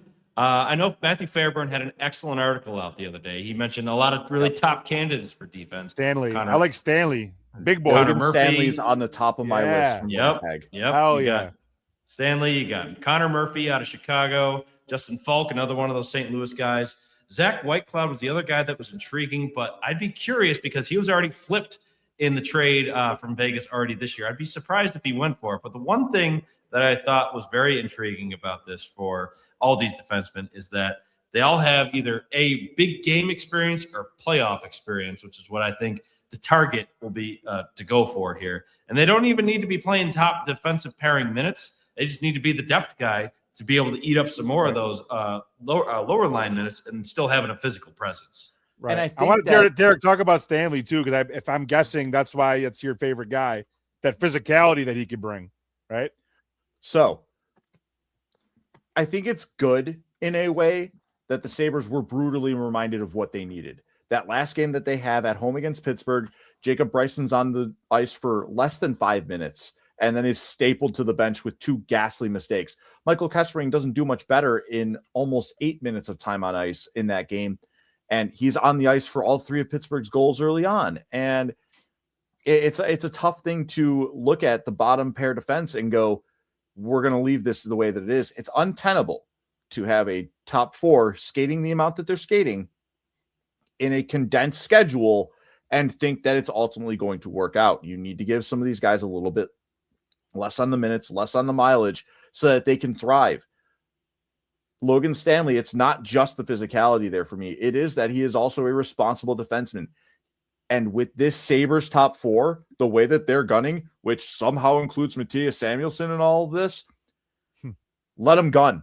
Let them roll. And Lindy Ruff is not scared to put defensemen with new partners. So, say I need to take down a little bit of Owen Power's minutes because they had a lot of penalty kills, and OP is their best penalty killer this year. All right, cool. I need someone to skate with Byram real quick. Logan Stanley, get off on the ice and let Byram wheel. Let him have fun. Let him create. And that's where I think that it's going to be a really beneficial thing. You can also allow Owen Power a little bit of less minutes with a physical presence like Stanley, a crease mover, a crease clearer. He's a guy that gets people out of the way. If they get into a series with Montreal, the physicality of a Logan Stanley, the willingness to drop gloves with another player from Logan Stanley is also a valuable thing. That series would also be a banger. Yeah. Oh, that'll feed families, solve world hunger. Zach was mentioning like the atmosphere of that game. Zach was in the press box. I was in the bowl, and oh boy, it was electric. Walked into the building and you could feel the hate palpable. And it's like, oh, give me 7 games of this. I'm turning to Avs fans. I'm like, this would be cool for a playoff series. I'm not going to lie to you. If I was in the bowl, I would say to every Canadian fan in the best Monty Python impersonation voice, I fought in your general direction. I love respecting other fans because they made the trip. You always got to appreciate the dedication on that sort of thing. And it's always fun to have those conversations because then you could talk with somebody that has a different perspective. Like they're like, oh man, this team's so much better this year that you guys have. And it would be great to have a 7-game series. Like if you have friendly interactions with people, you get them back typically. And the Abs fans that I talked to that night, they were really cool about everything. They were humming and hawing. They're like, this is an incredible series. The fact that we split the season series 2-2 on this, I would love it. But also if they're going to be lining up against Montreal, I need Logan Stanley to tell Arbor Zekaj, you can't do everything that you want. Right. Hey. That scares me. A 7-game series or a long series against them. I think that's a tough matchup. But yeah, tweaking the team to be better prepared to play them and to potentially face them would be good. I do have one question for you about the defense specifically. We talked about Metsa and that bottom pairing with Bryson. I mean, they've been kind of ho-hum for parts of the season. I mean, at a certain point, they've been all right. Like they still have good plus minus. I mean, is there any reason why we haven't seen Richmond native Zach Jones or my boy Ryan Johnson hasn't got a look yet this year? Like, is it really hurt? You're going to play these guys for 5 minutes a night. Like, give somebody else a look, I think, Bryson got less than 5 minutes because he goofed up so badly you couldn't play him that night. Right. Welcome back from injury. You're playing terribly. Press box is the next level on the elevator. That's where you're going. It's unfortunate, but I don't see Bryson skating in a Sabres uniform for a couple of games here. The reality of that. Right. Michael Kesselring is not the prince that was promised, unfortunately. Zach's not here. I love when he says he's that. He's also banged up too, though. Tess is banged up too, to be fair. I'll always appreciate a great Game of Thrones reference. Yes. Kesselring, though, he's not the prince that was promised. It turns out it was Josh Doan. That was the real shining piece of that trade.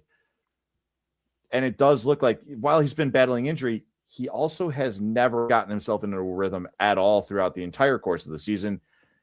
to a point where he is the bottom pair defenseman.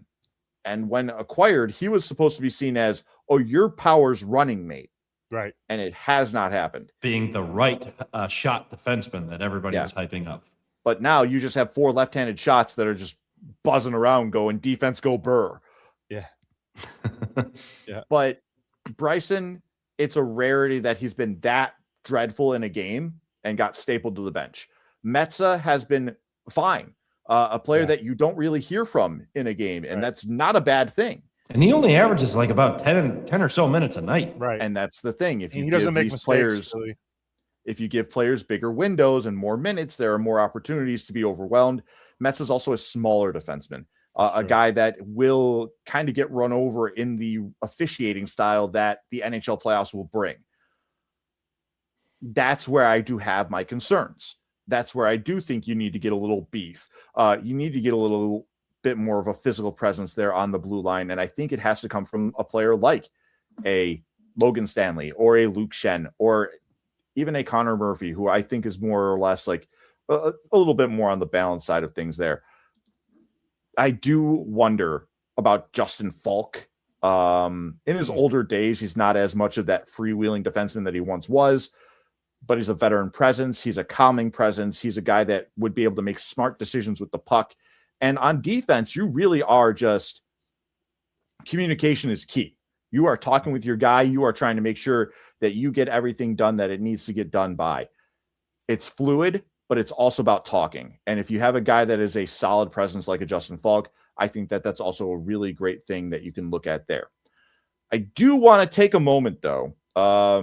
And I will say, yes, I fart in the general direction of the Columbus Blue Jackets. Thanks for killing my dreams.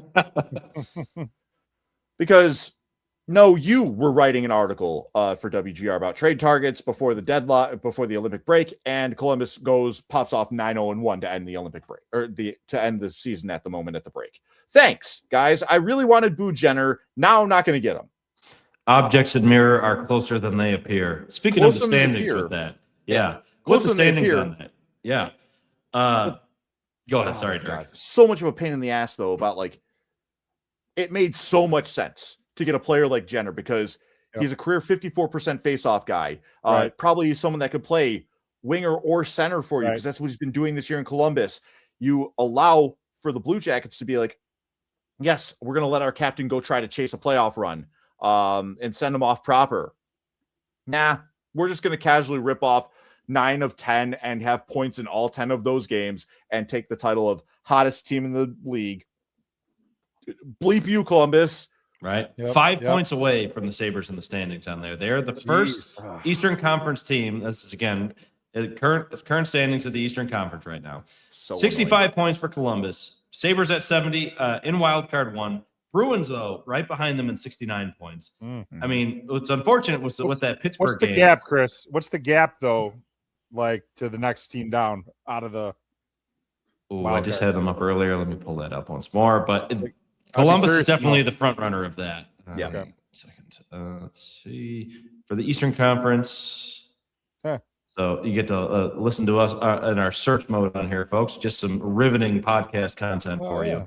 But at the same time, when it comes to the wild card, right behind Columbus is Washington, even though they are same amount of points, they are down in points percentage due to their 3 extra regulation losses on there. Ottawa at 63, Toronto 63, Philadelphia 61, and Florida. Many people are leaving for dead now at this point, even though they probably shouldn't. At 61. Don't do that. No. Don't do that.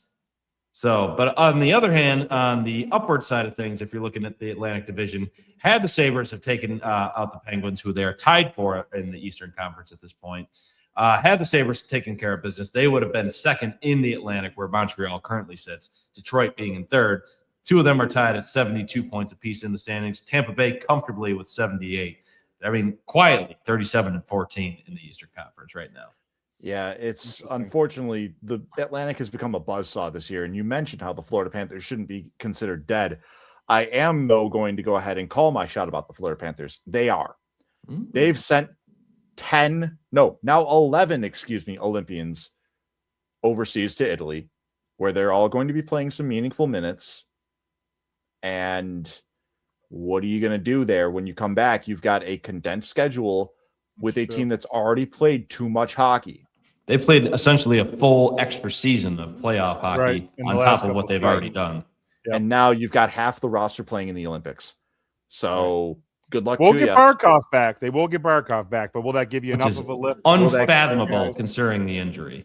Yes, but it is one of those things where you're also looking at, you have to climb up against so many different teams now. That's true.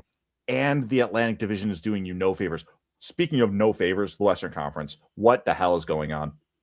If it's East versus West, if it's East versus West, we know what the outcome is going to be at this point. Especially if they're playing Vegas. Right. Not even Colorado's immune to this work.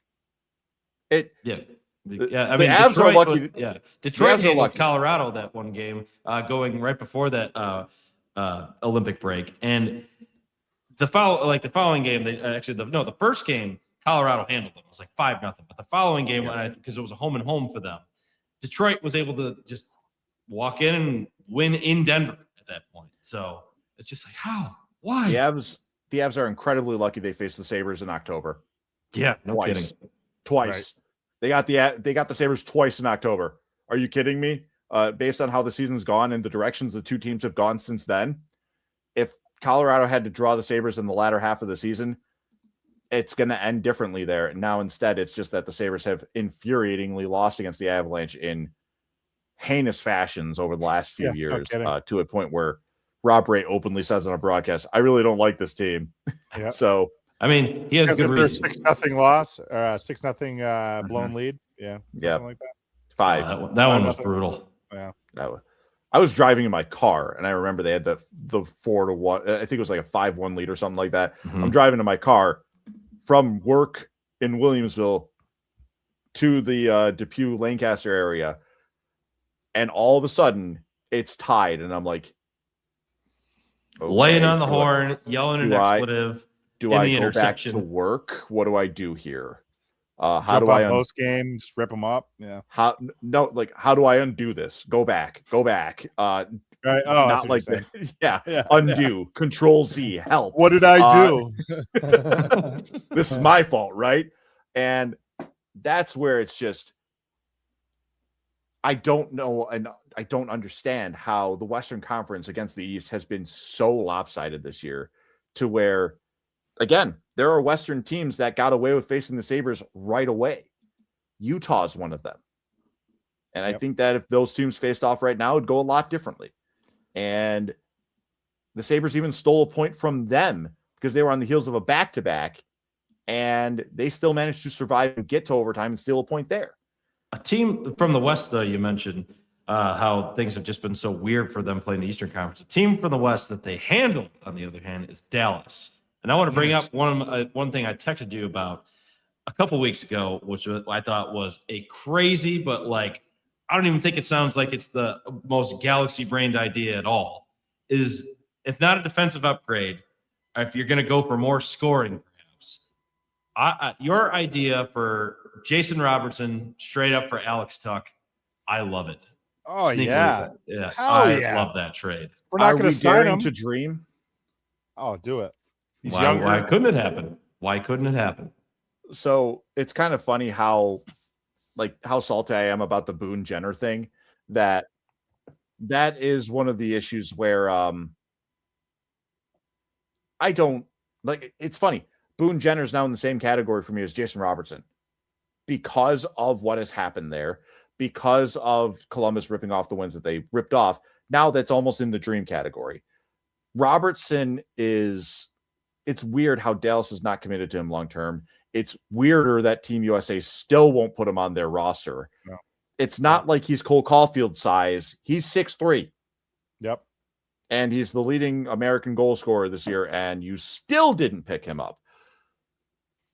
Thank you for at least undoing one of your woes and putting Tage Thompson on the Olympic roster. But I don't understand what it is about Jason Robertson that Team USA just refuses to acknowledge. I think that is a deal that is more off-season coded. And obviously you would not be able to get Tuck at that point unless there's an extension already in agreement with Dallas. I also think that the way that Tuck has been playing this year with his consistencies, that will no longer fly. That Right. will not the jive. locker room would just deteriorate if he's gone. That too. I more or less look at the standard of play, and Tuck has not been as consistent this year. He's been in years past. So there's no way that's a 1-for-1 deal. And yeah, like you said, Chris, there's no way you touch the locker room with that, and you don't interrupt it at this point. You treat Tuck like the rental that he is at that point, and you try to find someone in the middle six if you're going to go hunt for a forward, and then also a bottom pair defenseman. Those are the things that they need. Or you trade for Jason Robertson. He's an RFA, and you sign him and let Tuck walk in the offseason. The question is, what are you giving up? Especially because Dallas is a contender for the West. They're right a contender. Yeah, they're a contender. What are you giving up for them that makes them say yes? That's why it's an offseason move. It's a chance to at least reset, re-acknowledge what has to happen. That's downgraded to an offseason move at this point. Sure. Again, thanks for killing my dreams, other NHL teams. But you know what? I at least the fact that I can talk about trading for Jason Robertson in a second straight year and it not make 0 sense is already nice enough for me. You can always trade for Matt Duchene, Chris. Is he available? Where is he? That's your boy. Where is he? Just remember, also in Dallas. Just remember. Oh, he is? He is in Dallas, yes. Yeah. Oh, no. Just remember, every offside review that you get from watching hockey is because of Matt Duchene. Right? Oh, yeah. That's true. So That's true. How about Nashville? Stammer, O'Reilly. Nashville's a team that makes sense. Ryan O'Reilly is unironically also a great idea. Everything that I said about Boone Jenner, career face-off guy, a guy who could play wing or center for you and would come in relatively cheap on a contract. Chance to do the funniest thing ever and say, hey, I got my passion for the game back. Yeah. And also, as we were talking about defensemen, we did not expand a little bit further on this. There was one more name on there, and that's Tyler Myers in Vancouver. Yes. Make the circle complete. It's a $3 million cap hit on Myers over the next couple of years. That's easily manageable for your Dude can still play. defense. He can still play bottom pair minutes for you, and he would also be able to say, I'm the last active player to have played in the Buffalo Sabres postseason. Right? That's true. Still going. And also to be coached by the last coach that coached them in the postseason would also be wild. Right? It would be a complete full circle moment. But when it comes to what the player is now, both O'Reilly and Myers make sense. It's not something that you can just do for the story. It is because they fill the needs that the Buffalo Sabres have on their roster. When it comes to players that might come out of the roster, who do you take out? Who do you trade for these sorts of things? Jack Quinn's at the top of the list for me, I do think, unfortunately so for him. Likeable kid. When he's on, he's on. When he's off, it's a detriment. Right. And you got to hope that not enough scouts are paying attention to that. Right. But I also think that you could sell a club on, hey, he's young. He can still, he's cheap on an RFA deal. 12th overall pick or whatever, wherever he was, high pick. Yeah. And not necessarily to empty the cupboards on this, but you could go towards the Rosean route or Kulik once he gets healthy, hopefully, if fingers crossed. Kulik, I think, is out of consideration for everything, including returning to the lineup until I hear an inkling of what's going on. There's no way you can even think about entertaining Yuri Kulik, even drawing in the lineup, let alone be a trade piece until then. First round picks, though, on the other hand, I mean, get rid of them. I don't need them. Oh, yeah. Don't need them. Don't need them. Playoffs. Do what you need to do, not just to make the playoffs, go on a run. Win. Because if you match up with, for example, Montreal or Detroit in the first round, you get one of those top 3 Atlantic spots, you can get somewhere. Not to mention, legitimately get somewhere. Not to mention with the Lightning, Nashville and Vancouver, both of those teams definitively sellers this year. Well out of the playoffs. O'Reilly's $4.5 million per year. Yep. For another, I think, year after this one. It's only one more year after this. Yeah. That's where I'm very interested. St. Louis is another team that you could talk about if you want to try to add a more long-term piece like a Kyrou or a Robert Thomas. Yeah. I would be very interested to see what you do there. I wonder if I would talk to New Jersey. It's so interesting the way they've just kind of almost collapsed this year too. New Jersey with Andre Palat, you'd have one more year left at $6 million. He's been there. He's played through deep playoff runs with the Lightning. That's not a player that I would openly dismiss as another one of those like third line kind of forwards that you can sneak in there. But yeah, if I'm looking at what I need now, I would say I need Logan Stanley or Luke Shen or Connor Murphy. If Toronto's willing to sell, I might look at a couple of players there. Benoit might be a defenseman that you go ahead and look at. If you want a more skillful player, OEL is probably up on the trade market as well. Yep. Larson, yeah. They got that forward too. That bigger, I can't remember his name. Real good guy. McCann. McMahon. Yes, Jared McCann. Bobby McMahon. Bobby McMahon. I don't know why I thought Jared. Yeah, Bobby. I said McCann first. That was why. Bobby McMahon is a player that people are really gravitating toward as another trade piece. Someone that would be perfect for playoff hockey. So we'll see. It's going to be very fun and entertaining to see what they do with a trade deadline. I know that this is a GM that doesn't like to sit still. When there's opportunity to strike, historically in these situations, he gets aggressive because he can believe in this team and the way that the Sabres are playing. You can go ahead and tell the fan base very quickly and very easily. This isn't just about making the playoffs. This is about making some noise and trying to get after the cup, and it's not an aberration. It's not something that I'm on drugs saying. Right. And one other quick point about the Sabres before we kind of start to slow things down and wrap it up here with our Grind Our Gears segment. Derek, can we say that Matthias Samuelsson has beaten the Dryer allegations? Not only that, hand him to Norris. Yes. Matthias Norris Samuelsson is how I've been calling him at this point, or as the one TNT broadcast called him, Michael Samuelsson. Right? Yeah. Right? Yep. So, no, what a turnaround. Bargain contract now, huh? How about it? The English dialect cannot properly explain the turnaround that Matthias Samuelsson has given us. So if someone else wants to try it in a different country, please be my guest. He's already been granted sainthood in the arena.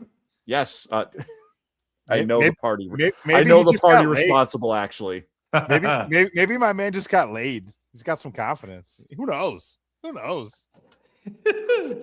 I know the party responsible, and it's kind of a familiar name. Excellent. It's Ryan Gates. Oh, that's excellent. Ryan Gates, and Brian familiar Mazurowski, face they're indeed. the ones that they're handing out cards. They gave me one when I ran into them. Got to make the candles now. That's awesome. Yes, so it's funny. I know it's the two of them that are starting that nonsense, and I love it. It's awesome. Yeah. All right, let's transition a bit. I loved having that Warpath talk. Thanks for that, Derek. So transition a bit because especially I really want to make sure. sure. We've done, right? The shows that we've done have been the Sabres dead to me. All right, next. Yeah. Right. Now we're fired up. This is the first time that I've been able to be on with you guys and actually enjoy talking about the Buffalo Sabres. Right. Yes. So let's get to the Grind My Gears segment, gentlemen, or give them their flowers if you see fit to either, in the spirit of Valentine's Day, give flowers or some gratitude or some love towards somebody who deserves it. Or you're like me this week. I absolutely 100% have some gears to grind towards one person in particular. And that person is none other than Ian Rappaport of NFL Network. And I have a very good reason why, because I'm going to show you why on that. So yesterday, when they were talking about how Seattle being able to have their Super Bowl parade on here, I very quickly pounced on them for this too, saying Seattle public schools stay open and deny excused absences during the Seahawks victory parade. Here we go. Guaranteeing babysitters. He has the nerve to say babysitters for hundreds of thousands of parents to enjoy. Chris they don't like that. I do not like that. I don't talk very often about my job on here, and I'm going to keep most of that private. But as many of you know, I am a teacher as my career. Don't you ever dare say my job and every other educator on there. I made to also give a shout out to Frank Barber, so also known as Hannah Bill Lecter. Yep. Also Ryan Talbot, noted teacher. Yes, Ryan. Yeah, and Brian Koziel. Brian Koziel as well. Cannot forget him. And you also cannot forget, I love her content. Her name's Mary Crippen. She's a teacher in the Miami area. She embeds football into her content and curriculum in an excellent way. Yeah. But Ian Rappaport, you get to talk about football and look at your phone 24/7. Give me a couple weeks, maybe even a month, to be able to learn how to speak to the context the way you do. I'm sure I could figure it out, but damn it, I know damn well you could not do my job, so don't you dare ever call me or anybody else in my profession a babysitter. So kindly get a sheet. That's why Schefter has always had the superior hand. All right, so I need to go ahead and step in real quick and do a minor retraction, because I did see that news on, I think, what was it, Tuesday, when that report was out there. I did call the teachers hard asses, and I have to make sure that I take that back. It's the administrators that are hard asses, not the teachers, because what teacher wants to be there too? I don't disagree with that. I mean, I would have been one of those people calling out for that too, because again, for us, that's a once in a lifetime opportunity if that happens. Yeah. But at the same time, rap sheet, nah, don't mess with me there. Yeah. So that's me saying I used the wrong profession for the hard asses there. I did have some fun with, like, you know, what was it? Odessa's math class of like sine, cosine, tangent. Like, no, that's a throwback right there. Shout out to the Q right there. For there you go. So hated that class so much. But yeah, like, what kid wants to learn about sine, cosine, tangent right now while there's a parade going on? Absolutely, the number is 0. Yeah, that's still wild to me that they had the schools open on a safety issue too. Right? Yeah. So, what are you doing? Yeah. But Ian Rappaport, you grind my gears. I will find a way to let you know that you should absolutely burn for that one. Hey, find him at a Starbucks. Right? Hey, that seemed to work last year for Jordan Schultz. So, but gentlemen, are you giving out some flowers, or are you going to lay some hate like me? Sean, what you got? I got some quick flowers for Derek. Coming back on. It's been a while. Doing your thing, coming up in the world and in the Buffalo radio scene and beyond. It's great to have you back. And like you said, it's great to be able to talk some positive Sabres vibes into this world. Hey, don't forget our boy Zach Jones. No, cannot forget. Don't forget him. You guys are a package deal. You guys are a package deal. Just because he's not here right now doesn't mean he can't get those flowers too. So I'm going to give him some of those in addition. There you go. Give him half. There we go. For me, I'm going to go ahead and give some flowers. And I'm going to go with Lindsey Vonn and Ollie Martin. Zach described how metal it was in certain things with Olympic sports. And no, you know what's metal? I'll tell you what's metal. Playing or competing at the world's highest stage with everyone's eyes on you, with broken and damaged parts on your body. Lindsey Vonn, an aggressive skater, obviously, or skier, and it doesn't work for her. She gets in the accident, breaks a leg, in addition to the ACL tear that she suffers right before the Olympic Games. That's metal to even be out there and try it. Ollie Martin, a 17-year-old with a broken arm, finishes in 4th in the snowboard big air. And you want to talk about some sort of aura farming, like the kids are saying these days? Ollie Martin going out there, it's like this perfect, like, perpendicular slide going forward. And I'm like, that's just badass. You have a broken arm. You're about to do some flips and stuff that not many people in the world can do. And he falls just short of the podium in addition there. So, might as well be Piccolo standing on the side of the cliff. Yes, pretty much. That's what's going on there. Been standing here the whole time, actually.